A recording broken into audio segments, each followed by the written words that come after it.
اللہ تعالی ساتوں آسمان کے اوپر عرش پر استھت ہے. وہ نہ ہر جگہ ہے اور نہ ہی ہمارے دل میں ہے جیسا کہ کچھ لوگ سمجھتے ہیں، بلکہ اللہ تعالی عرش پر ہے.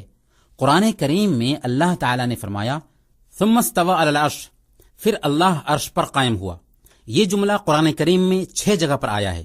سورہ اعراف آیت نمبر 54، سورہ الحدید آیت نمبر 4، سورہ السجدہ آیت نمبر 4، سورہ الفرقان آیت نمبر 59، سورہ الرعد آیت نمبر 2، سورہ یونس آیت نمبر 3، اور 7ویں جگہ سورہ طٰہٰ آیت نمبر 5 میں اللہ تعالی نے فرمایا الرحمن علی العرش استوى، رحمان عرش پر مستوی ہے.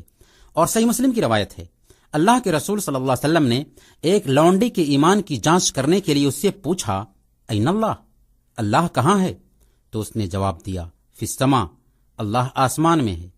پوچھا میں کون ہوں؟ اس نے کہا آپ اللہ کے رسول ہیں. تب آپ نے فرمایا تھا اعتقھا فإنھا مؤمنہ، اسے آزاد کر دو، یہ مومنہ ہے.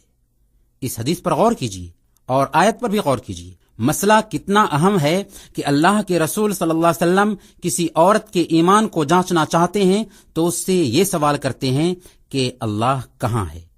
گویا کہ اللہ ہر جگہ نہیں اور نہ ہی ہمارے دل میں ہے، بلکہ اللہ عرش پر مستوی ہے. ہاں، اللہ کا گیان ہر جگہ ہے، یعنی عرش پر ہوتے ہوئے وہ ہر چیز کو دیکھ رہا ہے، ہر چیز کو جانتا ہے، ہر چیز کی نگرانی کر رہا ہے.